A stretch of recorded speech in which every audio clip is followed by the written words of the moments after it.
Masalahnya mak kau siapa sebenarnya kan? Siapa ibu kau? Siapa ibu kau yang mengajar presentation guna PowerPoint ni? Aku tak pernah lah buat presentation guna PowerPoint ni.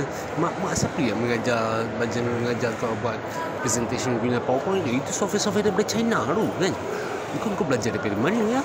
Ha? Kau ni sebenarnya ibu kau siapa sebenarnya kan? Kan? Timah tu siapa tu sebenarnya?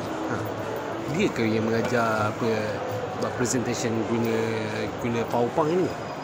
Aku tak pernah lah buat presentation guna PowerPoint ni. Kau gila tahap level berapa kan? Aku tak tahu lah kan. Tapi tugas aku tu submit itu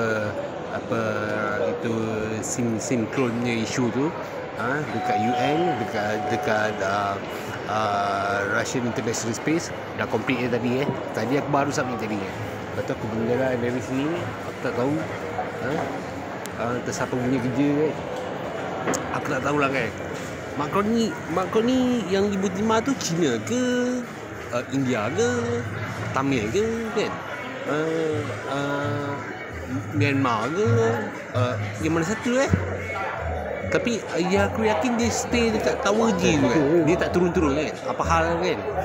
Lepas tu masalah pokoknya dia kalau turun tu dia terpaksa bawa Nescafe interrogation tu. Dia campur dengan air panas kedai mamak bawah tu. Kerana dia masalah kesihatan gitu kan. Jadi masalah dia bukan masalah aku lah kan. Masalah peribadi aku, masalah dia kan. Lantak kau lah kan. Masih dia aku screw betul-betul kan. Nanti dia tengah enjoy tu kan. Tengah enjoy relax kan. Tak turun-turun. Orang ni semua dah turun kan. Nanti aku nak tahu ibu terima ni yang satu kan. Jadi orang sini ke tiba-tiba nak aim orang tak tentu pasal kan. Balik muka suspek tu dia. Dia juga kan. Kau jaga baik. Nanti aku screw kau betul-betul. Padan muka.